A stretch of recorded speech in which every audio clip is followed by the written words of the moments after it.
This story begins with Zhang Yi, who blames himself for not having friends and not having parents who worries for him. Tired of playing, he goes to sleep. But when he opens his eyes, he sees a horn girl and he asks what is she doing in his house. But she says that she is not in his house, so he takes a look around and he thinks he is hallucinating. Zhang Yi notices the other people and realizes that he has been sent to another world. And the girl asks the priest if he really is the true prophet. And he says that the prophet must be carrying a magical ring just like hers. Zhang Yi shows his ring and realizes that she also has another one just like his. She can't believe that someone without magic powers could be the prophet, and she also gets mad because he belongs to the human being tribe. Zhang Yi says that he doesn't understand anything, and he says that he bought that ring in a street store. So she tells the priest that he can't be the prophet since he is so weak. But he says that there was no mistake summoning him, and Zhang Yi will be the prophet that will save demon tribe of being extinguished. Zhang Yi, not knowing what's going on, asked them to tell him what's going on. So the girl introduces herself as Isabella, also the demon queen, and she says that day they were going to sing a peace treaty with human beings, but she didn't expect that her commander Lillian would betray her with the help of other humans. And while being disarmed, she took a big part of her magic powers, but she could stay alive thanks to the sacrifice of her 4 stronger subordinates. Hearing all that and seeing that he is in another world, Zhang Yi was planning to become the protagonist of the story. He asks why doesn't she hide on the mountains, but the other girls say that they are escaping from humans, so she summoned the prophet so he could help her, but they were disappointed since he was useless. In that moment, Isabella starts to feel bad and she transforms into a girl looking like a human being, and the priest says that this is because her aura has depleted completely, and they blame Zhang Yi because she used all her energy she had left to summon him.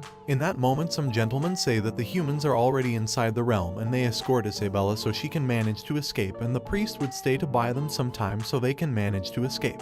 Isabella tell him to escape with them, but the priest is already preparing them to teleport. Isabella, crying, tries to take him, but he already took them to another place. In that moment, the door is destroyed and Tall's Angus appears asking where the demon queen is. But she was already gone and planning to take revenge, so they decide to flee for the moment. But they were attacked on the back by the humans, and the girls are planning to sacrifice themselves so she can escape. Zhang Yi promises that he would protect Isabella, so he grabbed her by hand so they could escape.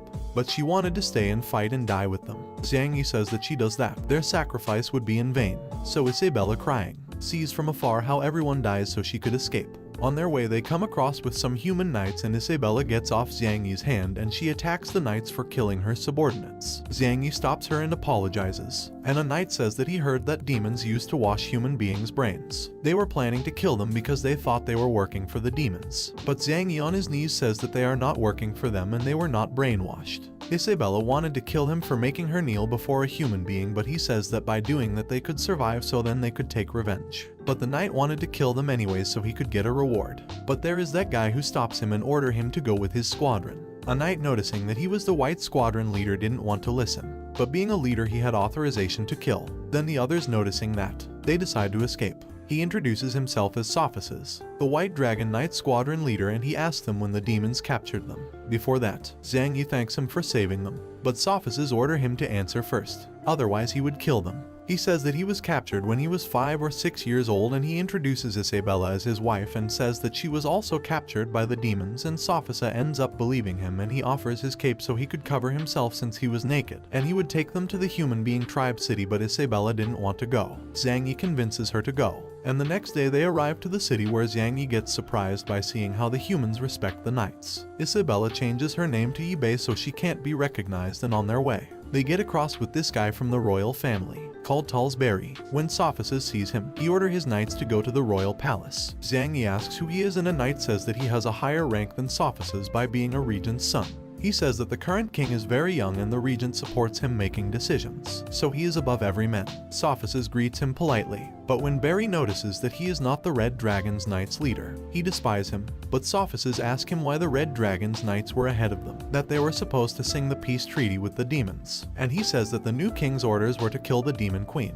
Then Sophis's father, who was the imperial leader, arrives. He is called Guro Dita, and he says that he heard his son was in town and he decided to show up and say hello. Zhang Yi is amazed by the fact that Sophis's father was someone important in the kingdom. A knight tells that Guro is close to the king, and also he and the regent has very different political points of view. In that moment, trumpets can be heard since the Red Dragon's Knight squadron arrival. They were carrying the priest's head impaled in a sword. Watching that, Isabella wanted to kill them all, but Zhang Yi calms her down, and while watching, Angus promises that H will kill him, Angus thought that Guro came to welcome him, but he says that he was going to see the king and both decide to go together. His son Barry gets close to him, but he threatens him and says that if he keeps on playing he will kill him, and they went without him. Then both decide to get out from the human realm and they take them to their new home. Xiang Yi is surprised by the fact that it was so big. In that moment some servants appear. One of them introduces herself as Alina and she was going to feed them. But Isabella asks why Sophices is being so nice with them even when he barely knows them. On the other hand, these two presents themselves before the king, who is just a boy, and he congratulates Angus for having completed the mission he assigned to him. But Guro says that what Angus did was a crime, because the mission was to sign a peace treaty with the demons, not killing the queen demon. He also says that if the missing demon queen returns to the demon tribe, she will bring war against humans and they will lose a lot of people. Angus says that before they could sign the peace treaty, Lillian told him that she had her people's support to rebel and that if they helped her become the new queen, she would make a strong relationship between the two tribes. Then he delivers a letter to the king about what they had agreed with the queen. After reading it, he congratulates him for doing well his job, but Guro says that there's a mistake, because he does not believe the demons agreed so easily to accept their new queen. The king says to leave everything in Angus' hands, and being the king, he obeys, making Angus happy and Guro sad. Then we see Xiang Yi taking a bath and asking himself how to get back to his world, because he doesn't want to be in this world since he saw so many people die before his eyes. Then Sophices arrives to take a bath with him, and Xiang Yi thought that all that good treatment they were receiving they were going to take it back slowly. But he came to tell him that they were going to send people to look for his family, and Xiang Yi lies, saying that since when the demons brainwashed him, he can't manage to remember anything from his past. Sophices tell him that he had a brother called Sophisac and the demons captured him, and he asks Xiang Yi if he knows him. But Xiang Yi says no, because there were a lot of human slaves in the demons' tribe. Sophices gets sad, but Xiang Yi cheers him up by keep talking, and Sophices says that Lillian became the new demon queen, and then they keep talking about how his father and the regent aren't getting along. And when they finish with their bath, Alina takes him to his room, and when the door opens he finds Isabella changing her clothes. She was nervous at the beginning, but she closes the door rapidly and she says that he should stop treating her as the demon queen since Alina had been watching and since he told everyone that they were married. They put them both in the same room, so they should behave as a married couple to avoid suspicion. Then they hear someone approaching and it is Alina, so they start making love to make Alina leave. But they were only making sounds to fake it. Xiang Yi was taking it too far, so she hits him and makes him go to sleep in the floor. Xiang Yi asks her how to get back to his world and she says that she doesn't know, making him sad. But he remembers about the rings and he asks Isabella for hers. He put them together and tries to get back on his own, but all in vain.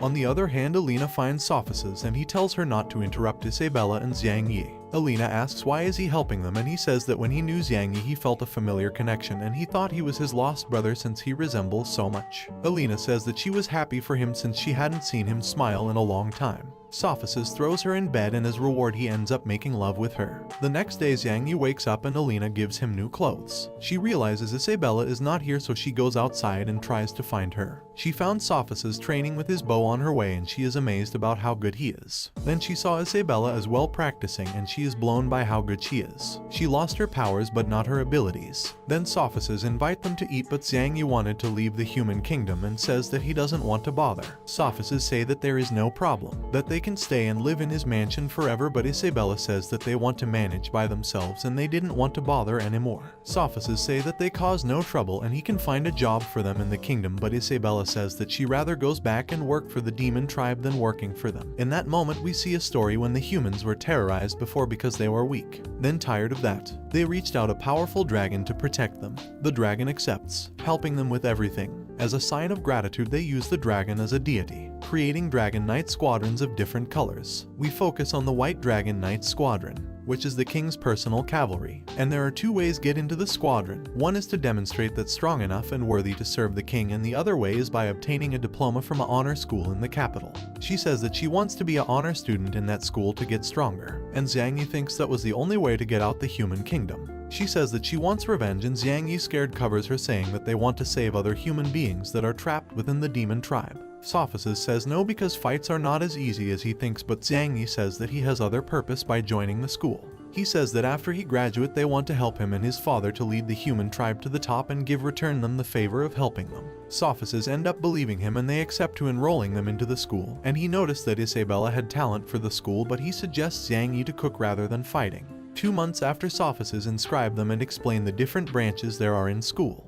He also says that there is a professor who will evaluate them to decide what branch is better for each one, and a knight is assigned to guide them in school. Before he go, he says that if they don't manage to pass the selection test, he will take them back to the mansion. Isabella and the other one make fun of him, but Zhang Yi is intended to pass the test. In school on the melee branch, Master Mike Yasa was going to teach them a technique, and this guys ask him to show the technique before everybody. Mike gives him a rock and asks him to hit a statue with all his strength. He destroys the statue a bit and Mike asks to show the rock, but it was already destroyed. Mike says that in order to learn the technique, he has to attack with all of his strength, but the rock must remain intact. The guy says that it is impossible. Mike grabs a little bird and with all of his strength he destroys the statue, and he demonstrates that the bird is still alive. His students are amazed and are asking to themselves how he did it. Zhang Yi surprises him and the knight introduces them as students who are going to take the entry test. Mike asks if he wants to join his branch, and getting angry he activates a fierce power, scaring them all. But he realizes that Isabella didn't get scared and he proposes her to join his branch, but she refuses since she wants to join the magic or sword mastery. The knight thought that Zhang Yi was also fine, but after he touched him he ended up fainted because he couldn't hold the Mike's fierce ability. He wakes up after a few moments and he is told that he failed the test. Zhang Yi was happy about it because he didn't see himself training for that every day. He introduces himself to this guy to be his friend. The guy introduces as Alex Air and accepts being his friend. He says goodbye because he had a fight class to attend, and the knight agrees to take them to magic and fencing. Then we see a training field where Dorona, the fencing teacher, and Wadley Ac, the magic teacher, were fighting to decide which branch would use the training field. Both were equal in powers, but they kept fighting and they use a powerful attack but gets deviated and almost killed an old man. But Zhang Yi manages to save him by a hair, and he was terrified because if the attack would have reached him, he would be dead. Dorona points him with the tip of the sword and asks him who he is because she never saw him by the school before, and Zhang Yi says that he helped the old man from dying, but when he turned to see him, he was not there anymore. The knight says that he is Sophus's friend, and when she heard that name she was desperate to see him, but the knight says that he didn't come. And angrily she asks why they were there in her branch. He explains that they are new students and they came to take the entry test, but before that they are going to measure their strength. Ac gives them a sphere to measure his strength, and Zhang Yi, not knowing what to do with the sphere, he asks the knight and he starts explaining. He says that the sphere reveals how much limit power there is inside each person, and that limit power is how strong can a person be with training. If their power limit is low in both magic and fencing, they will be rejected. Isabella grabs the sphere, and when Dorona notices that there is not any shine representing her power, she was going to reject her, but in that moment the sphere starts to shine with a strong light. Everybody is surprised by the fact that she had so much power, and AC asks if she had learned magic before, and Isabella says yes, but for any reason she lost her magic. AC accepts her into the magic branch, but Isabella goes to the sword and she says that she is hesitant between magic and fencing. Dorona underestimates her, saying that she wouldn't make it to her branch, but Isabella tells that she studied fencing abroad and she wanted to take the test. She accepts and sends Barry to fight against her as a test. And before they start fighting, she explained the rules, and one of them is that they can't use all of their limit powers, and after the whole explanation Barry starts attacking them. But Isabella avoids his attacks easily and Barry continues attacking her, but no attacks manage to reach her. Isabella gets close with one attack and uses an incredible ability to make him get back and making him angry, so he uses his limit powers and attacks. But this guy called Legend stops the attack, saving her, and Zhang Yi thanks him for saving his wife, surprising everyone there by letting them know that they are married. Dorona gets mad with Barry for using his limit powers, and on the other hand she presents her most powerful apprentice, and he was eager to see him as Isabella fight partner in the future. Dorona asks if her abilities were learned from Makia, and her answer was yes, surprising everybody because Makia was known as the sword god. Dorona sees that she is very strong and accepts her as his student, but AC says that she is her student, starting a fight to decide which one of them she stay with. But Zhang Yi interrupts and asks for the sphere so he can measure his powers. He thought that he would have a big power to become the protagonist of that world. But minutes passed and the sphere wouldn't start to shine, not even a bit, and AC takes the sphere from him, saying that she already knew the results since the beginning, calling him a useless piece of wood. The other students also starts to mocking him, and the knight explains that the term useless piece of wood is a person that has no power limit, making him sad. Isabella yells to the other students to shut up, if not they would have to face her. Zhang Yi hears that, recovers and says that even if he has no powers, Isabella would always protect him. And before he goes to try another branch he cheers her up and wished her luck in whatever branch she chooses. On his way, Zhang Yi asks the knight if he could join a branch without having any limit power. He says yes, but for now, He can't choose a fighting one. After a bit of walking they reach the forging class where he see that they were drawing a sword, but their drawings were terribly bad. Zhang Yi thought that in forge classes you would have to be hammering all day to create objects, but Master Ascian Martin says that he doesn't know anything about forging. The knight explains that he was captured by demons and he doesn't know anything about forging, and Martin shows him how the forging is in the human tribe. Meriton grabs an enormous brush and draws a sword in the floor, and with one word he makes the drawn sword merging out of nowhere. Martin says that this is how humans create things, and if he wanted to forge he had to have a gold alignment crystal. Zhang Yi, not knowing what that is, he asks how to use it.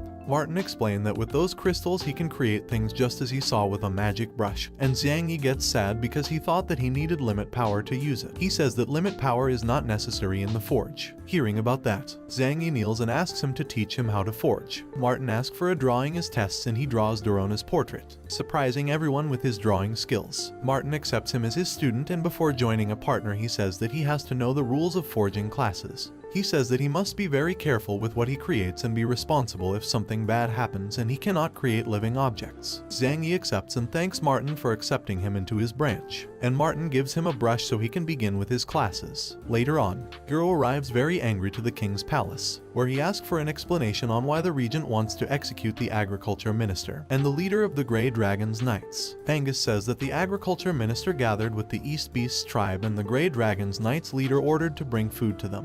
Guro says that they did it because that tribe was struggling with drought and food, so they sent food to be able to get along with them. He asks to reconsider that decision of killing them, but Angus shows him that some beasts were already captured and one of them will be the sword god, Makia. He also shows the heads of the agriculture minister and the Grey Dragon's Knight leader. The king is confused and asks Angus why he did it. Angus says that as the king is a good person, he did the dirty job for him, and he also said that knights from the Black Dragons and Red Dragons are on their way to the East tribe to extinguish them. When Guro hears about that he asks the king to stop that before it caused more tension with other tribes. But the king is afraid, not knowing what to do. So this guy let the chains off on purpose, and Makia, noticing that his powers were coming back, shouts that he will not let his people and his tribe to be extinguished and attacks the king to end everything. But Sophisis stops his attack and he stabs Makia, ending with his life. And this guys get near the king to see how he was, and he gives the final blow to Makia. The king gets petrified, scared by that beast, and Guro realizes that everything was planned by Angus, who accepts it with an evil laugh. After that, Zhang Yi is walking towards some portals, and not knowing where they would take him. He asks a knight, and he tells him that those portals takes you from the academy to the residence. He also explains that if he wanted to keep studying in the academy he would have to live in the campus. Zhang Yi asks why he doesn't return to where the knights are, but he gives him a key and says that if he doesn't want to live in the campus, they would teleport him back to the mansion.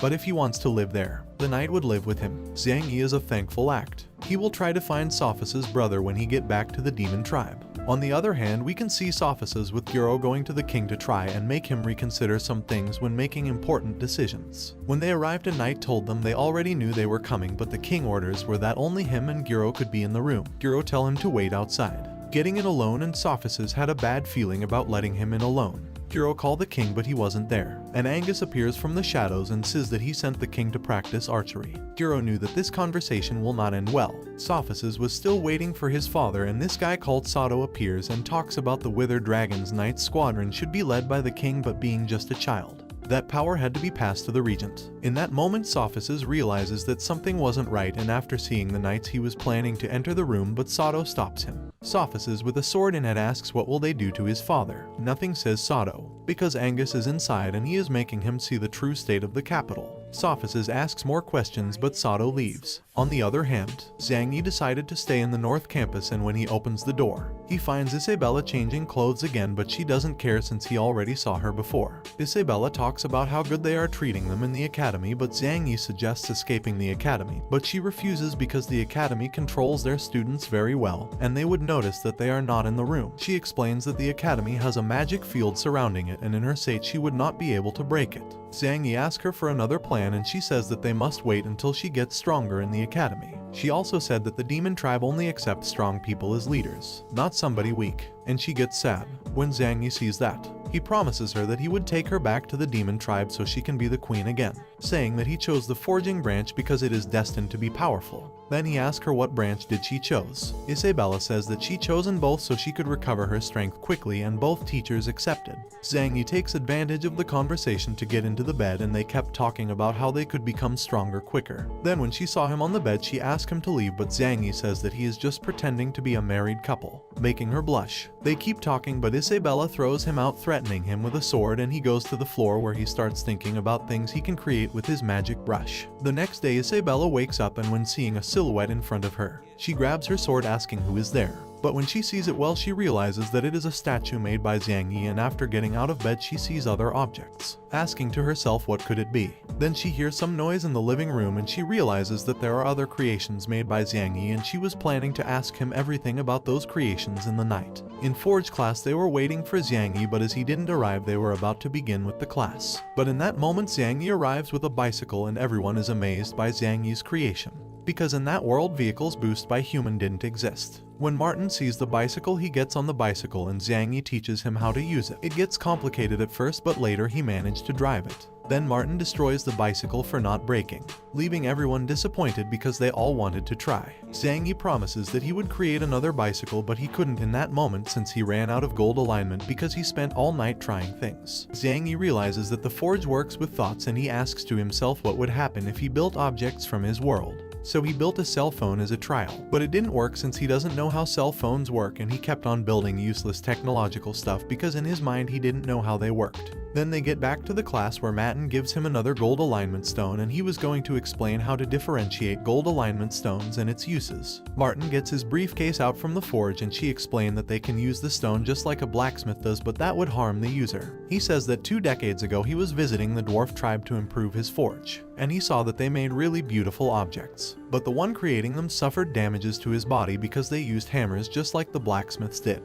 After Martin's big research, he realized that they could use the stone in a very little form by embedding it into the brush and drawing objects to be created out of nothing. Zhang Yi doesn't understand completely, so he asks Martin where the gold alignment stones come from. Martin says that they form inside a mine in the capital's border, but the problem is that a powerful golden dragon lives there. The king used to send the Purple Knight Squadron to collect them, and they would refine the stones and sell them to finance the military. Martin says that each stone cost 10 golden coins, and everybody is shocked by that because they were too expensive. Zhang Yi doesn't know what 10 gold coins worth, and one of his school partners explains that 500 people can be fed with 10 gold coins for a month, scaring him because he used them deliberately. Then Martin says that that's the lesser range stone, and he shows them a range of stones going from the lesser ones up to the better ones, which can reach a price of 50 gold coins. Then he explains that stones differ by color, like the red one which uses fire as base, but they worth up to 500 gold coins. Then he gets his magic brush out and he explains the limits of his lunar stone and how rare it is. He is the only one who has one in the capital.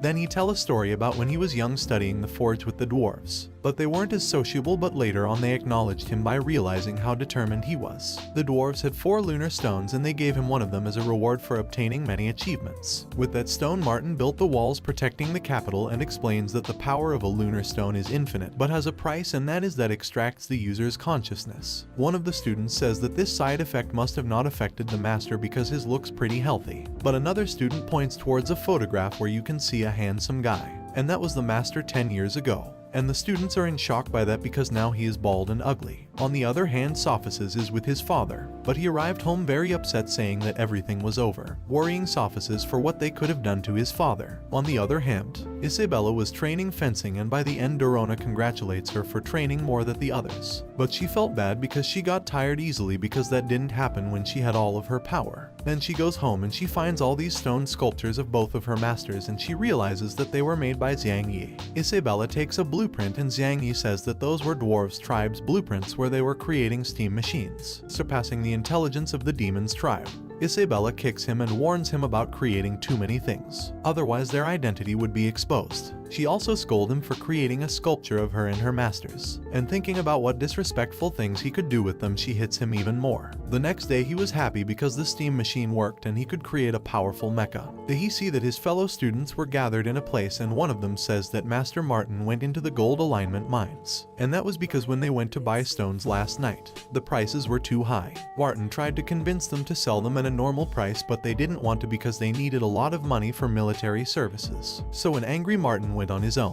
to look out for stones, but his students were worried about him because he was just a forging teacher, and he alone could not take down a dragon. Xiang Yi was going for help from the other teachers, but one of his friends stops him because they were in an audience with the king. Xiang Yi was very angry for doing nothing about it, and then he sees Alex and he offers him money and tell him to go and buy 1 gold alignment for his magic brush. Xiang Yi builds a car with that to go and save his master. On the other hand, Martin is arriving to the mine, but one of the knights didn't want to let him through because only purple dragon knights were allowed to enter the mine. Even with all that, Martin gets in and starts looking out for gold alignment. Then we see Xiang Yi and the others arriving the mine and planning how to get in to look for their master. But then an explosion occurs and they see dust coming from inside and Martin getting out from it with the gold alignment. He also defeated some monster with the weapon he invented with the dwarves' help. The guy was happy with his gold alignment, but they could use them already because they needed to be refined. But the problem was that the refinery team worked with the Purple Dragon Knights. And in that moment some knight surrounds them and the refinery master calls him out for getting into the Purple Dragon Knights' territory.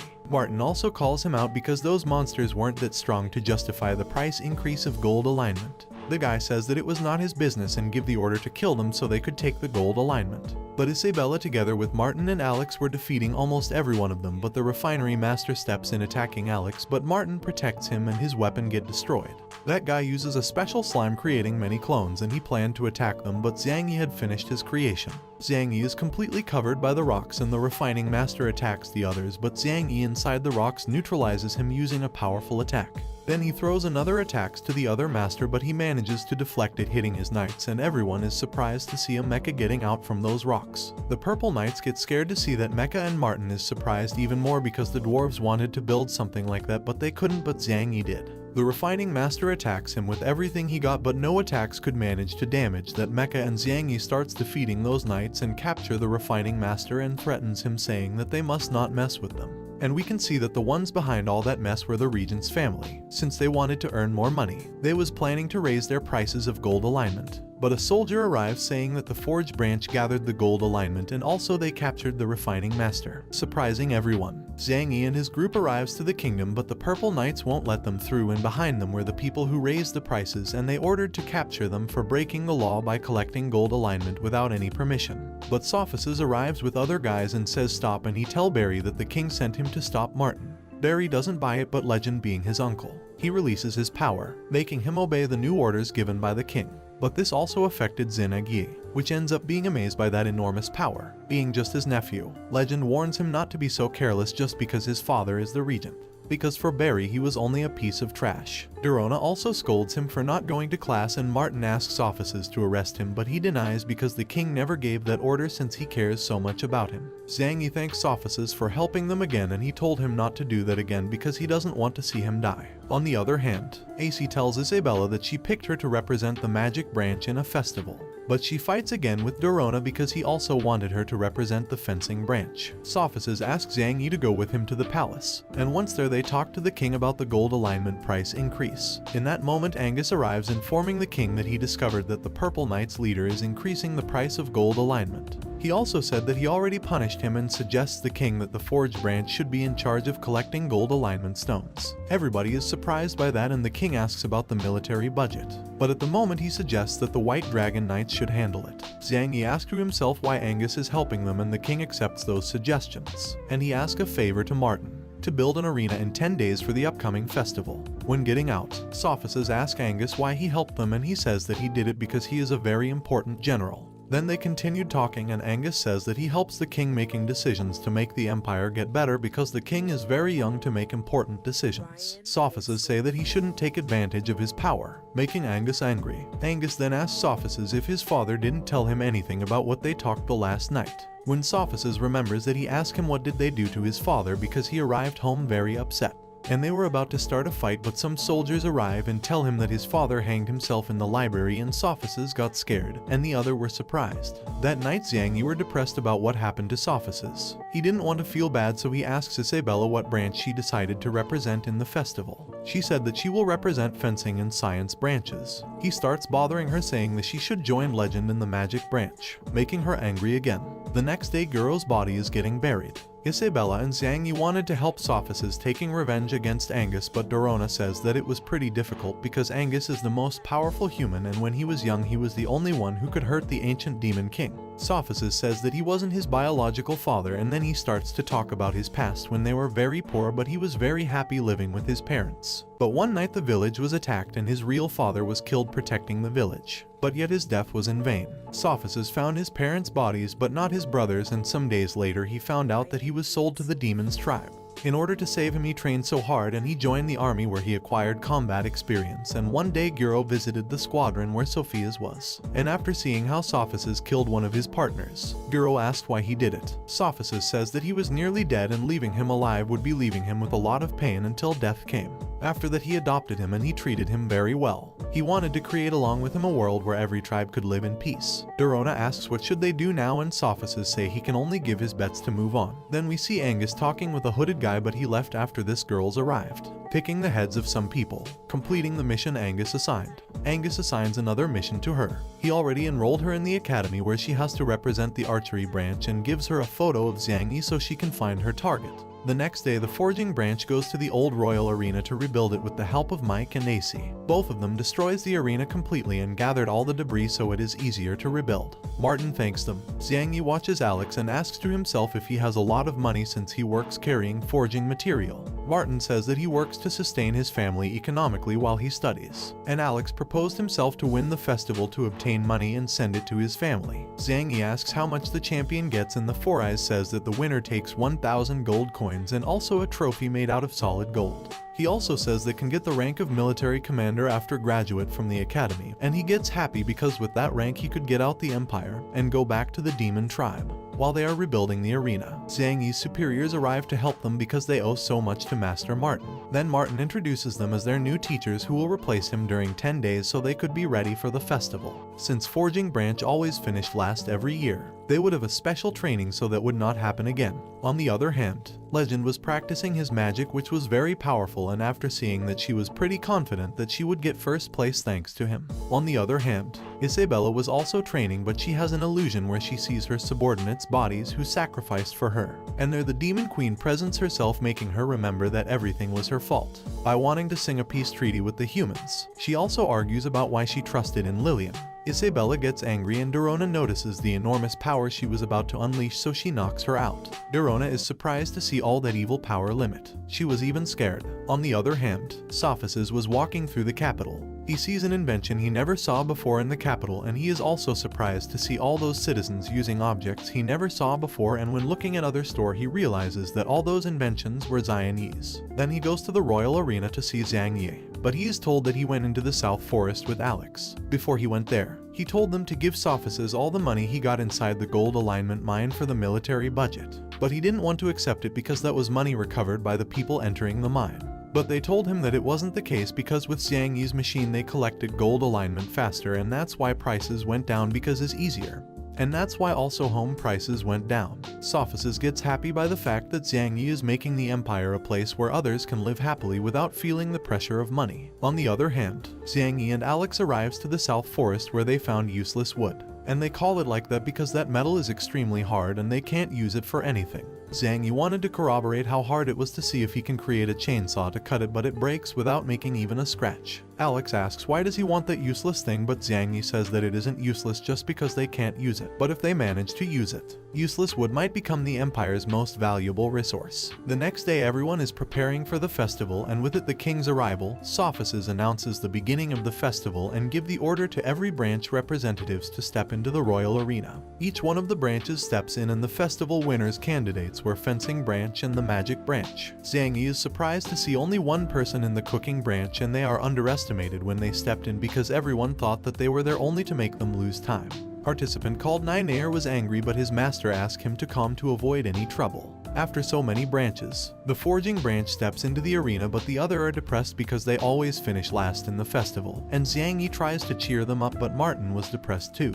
After every branch is inside the arena, Sophisis explained the competition rules. The festival would last for 5 days and they would be separated by category. The first one crossing the empire in 1 day, going through the locations placed around the empire, and when they get through portals they will get a coin that has a value of 10 points. There will also be 10 coins hidden through the kingdom, and the first 16 contestants with the higher points will manage to advance to a new category. He He also says that there also are dangerous obstacles in every location, and once he ended the explanation, a door appears with a very dangerous location. Everyone starts to get in and the forging branch was scared, but yet they got in, and that's where Refinery Master Yalu arrives and tell Martin to get their students' tombs ready because they won't get back alive. And this is how the first part of this manhwa ends, and if you want me to release a second part, comment with the word demon.